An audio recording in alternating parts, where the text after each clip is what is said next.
Hello, I'm Simon from CBS Racing, and today we are in this beautiful, undisclosed location together with Christian. Hello. The owner of this very beautiful Supra.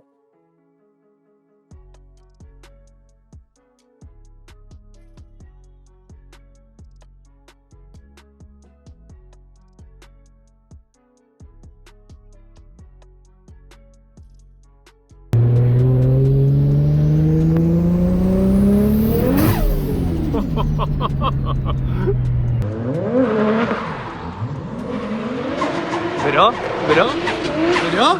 ¿Eso qué es?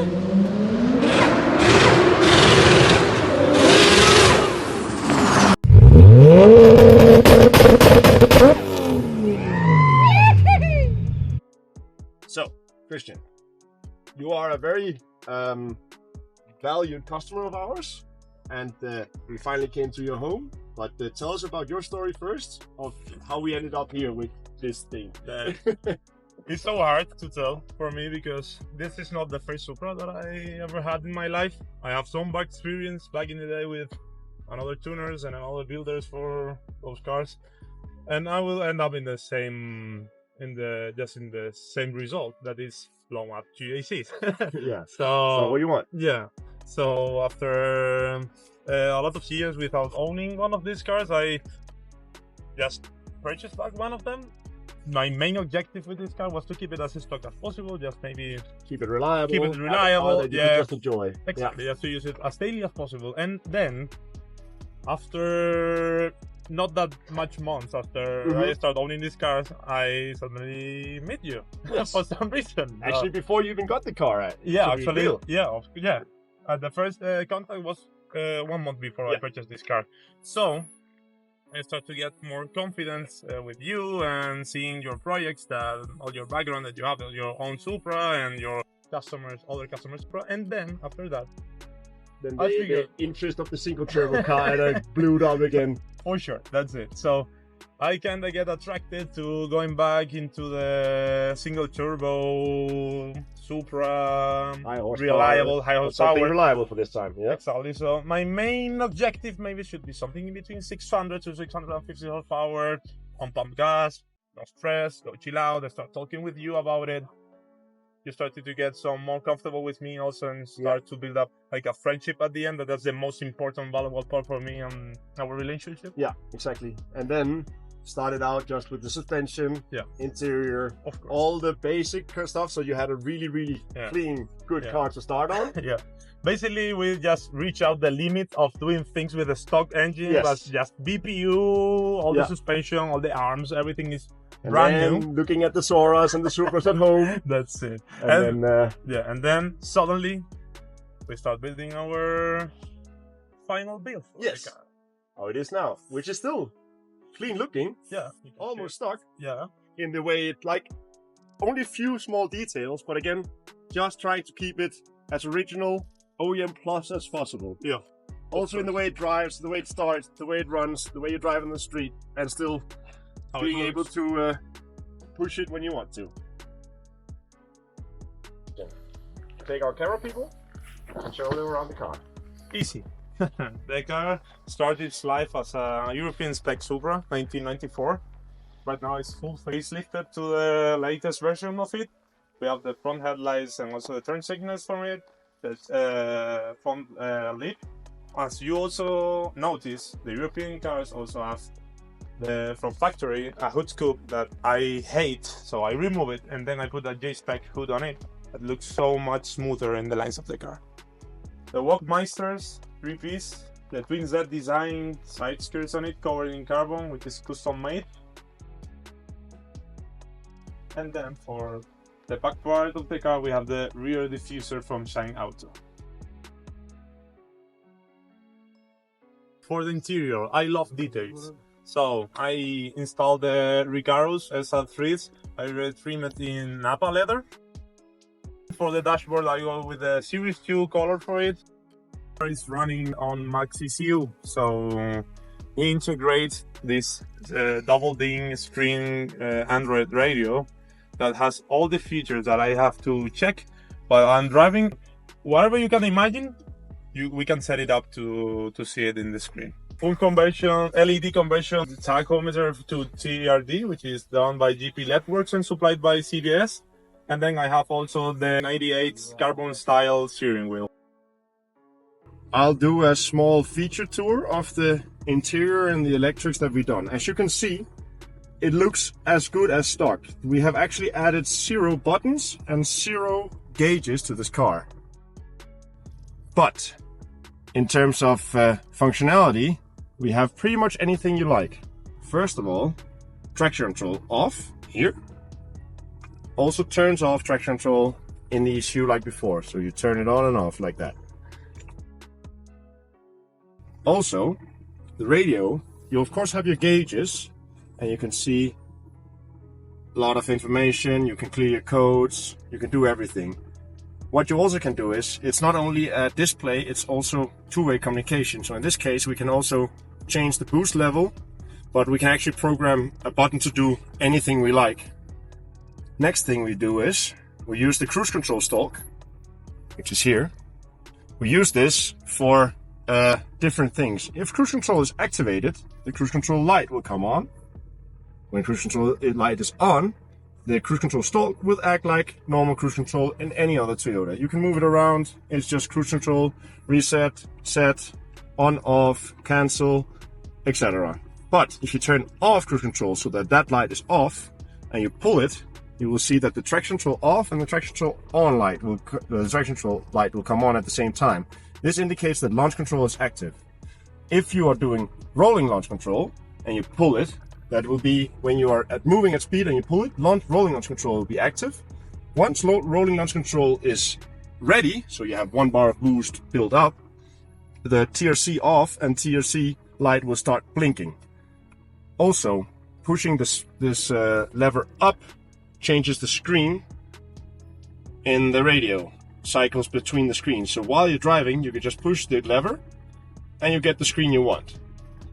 We are still thinking about what we want to do on the down, but this is an available button again. So this way we are using the original buttons in order to create aftermarket features, in a sense. Also, stuff like the RPM gauge and the speedo are also controlled from the ECU, which gives us free ability to use them for other things if we want. If we want to indicate if we have launch control stage 1, 2, and 3, we can show this in the tag, instead of showing it on the screen or in some external gauge. This is the OEM Plus level integration that we really appreciate. And the next thing is, of course, if you say, you know what, the gauges, I'm just cruising on the highway, it doesn't matter, you close that, and now you just have a normal radio. You run your navigation, let's just set that up real fast. You run your Google Maps, you run your music, run anything you like, you take your phone, standard stuff, or you open your app again, and now you have all your gauges back online. The thing we made for Christian here specifically is these 2 green lights, dark green lights. When his water and his oil is not up to temperature yet, they will be red and showing that it's not up to temperature. Once they are up to temperature, they will turn green, and he can do whatever the hell he likes with the car. Burnouts, pulls, whatever. The next other feature we have, it's probably going to be hard to see, but I'll turn on a bit of light, is we have integrated here a USB port inside here, which is the top one, the USB-C port, is for connecting to the ECU, and the lower USB-A port is for connecting with the radio, with your phone, charging your phone, that kind of stuff. So again, very clean solutions, looking like factory, and still having all the aftermarket features you could dream of.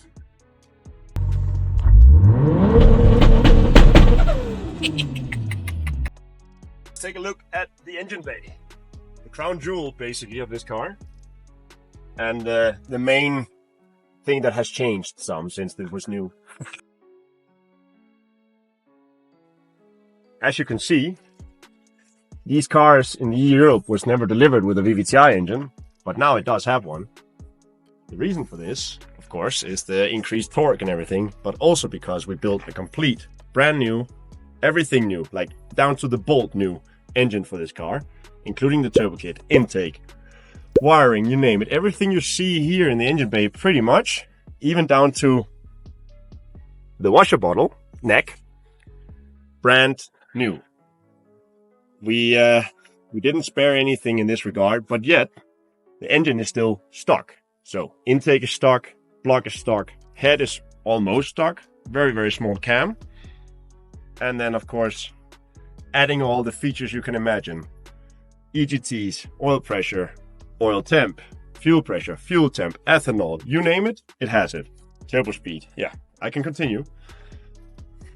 The turbo is a G35050 with a 50mm turbo smart gate with our CBS Racing drive-by-wire throttle body conversion kit.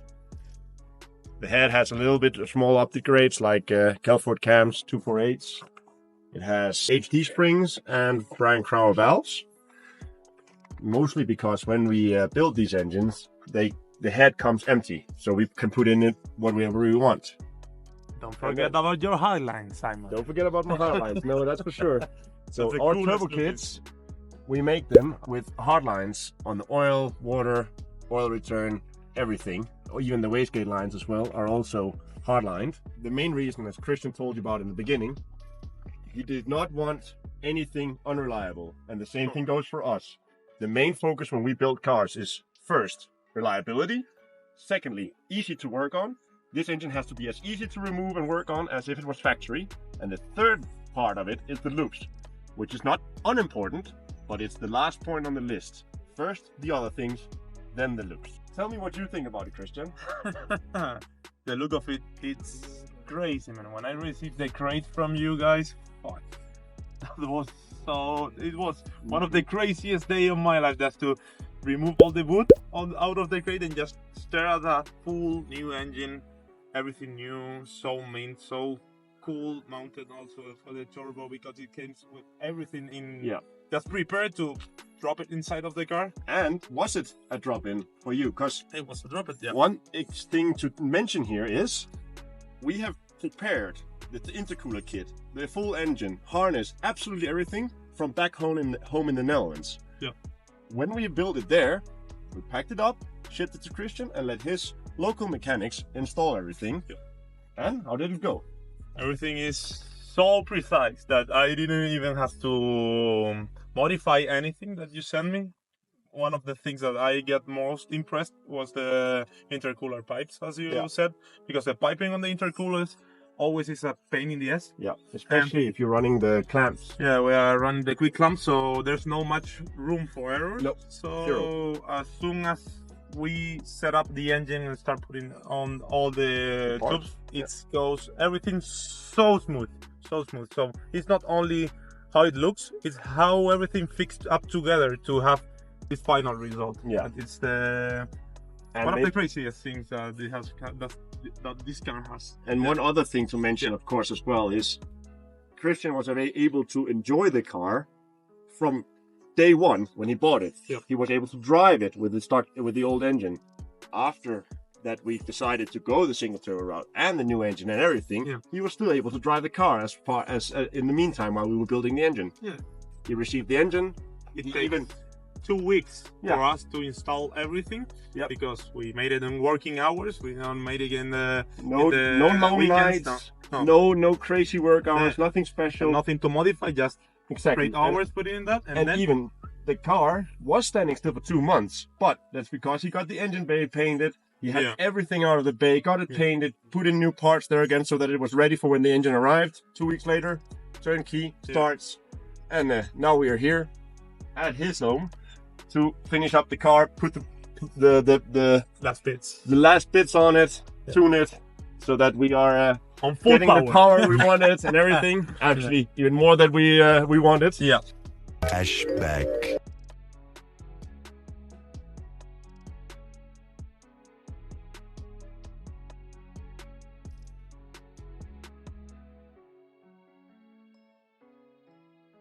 You purchase new shoes, huh? Yes, you told me people laugh at me, you tomato and everything. Go on your shoes.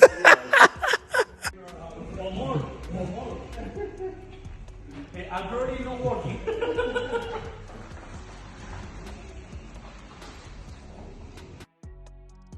Whatever you want.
Flashback. Yeah, maybe we should just talk about numbers. Yeah, we should. We ended up on pump. We have 680 horsepower in dyno and 850 newton meters. And on ethanol, things go a little bit wild. Above E20? Above E20, we start to play with the dyno limits Yes. here. And we reached the 849, 848 horsepower and 998 newton meter, but the tires kept spinning over the dyno all the time, so we comes out of reading after 6,800 RPM. And the limiter is 7,500. So, and if you look at the torque curve, it continues. It's falling off slightly, but we are having around 3,000 RPMs of 1,000 newton meters. From 4,000 RPM to no, not 3,000, 2,000 RPM of 1,000 newton meters from 3 pretty stable, to 6,000 newton from 3 to 6,000 RPM. We can share the dyno Exactly, graph the graph. also. Exactly, it's a almost flat line.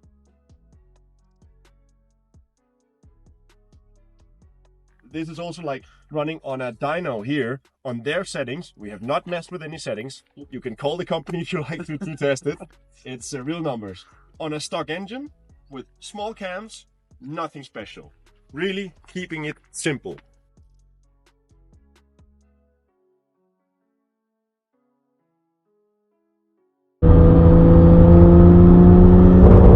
Yep.